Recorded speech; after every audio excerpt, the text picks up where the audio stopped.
welcome to a new video. Today what we're going to talk about is how to split a beehive into 2, 3, 4, 5 different new bees, but today in this video we're just going to split it in half. For one bee we're going to have 2. The bee that we're going to split in half is going to be the last one, and the reason we're doing this is because the queen is really old, so eventually we had to change her.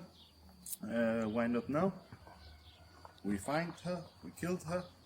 This bee doesn't have any queen for the last 10 days, and at that time we started making queens. So now about splitting a bee.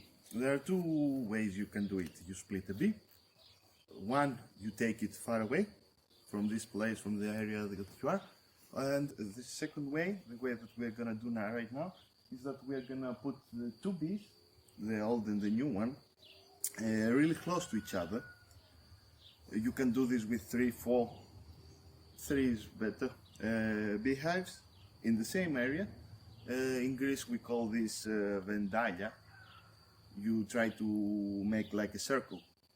And the thing that you have to really be careful here is that the boxes should look similar, both of them, so that all the population of the bee will split to the 2 boxes equally.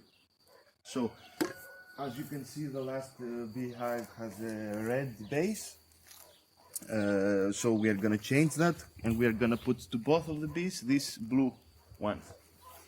And we are going to put them really close to each other, like this. So when a bee comes, she can decide where she wants to go, either left, either right, and we hope they will go equally in both of them. So let's go.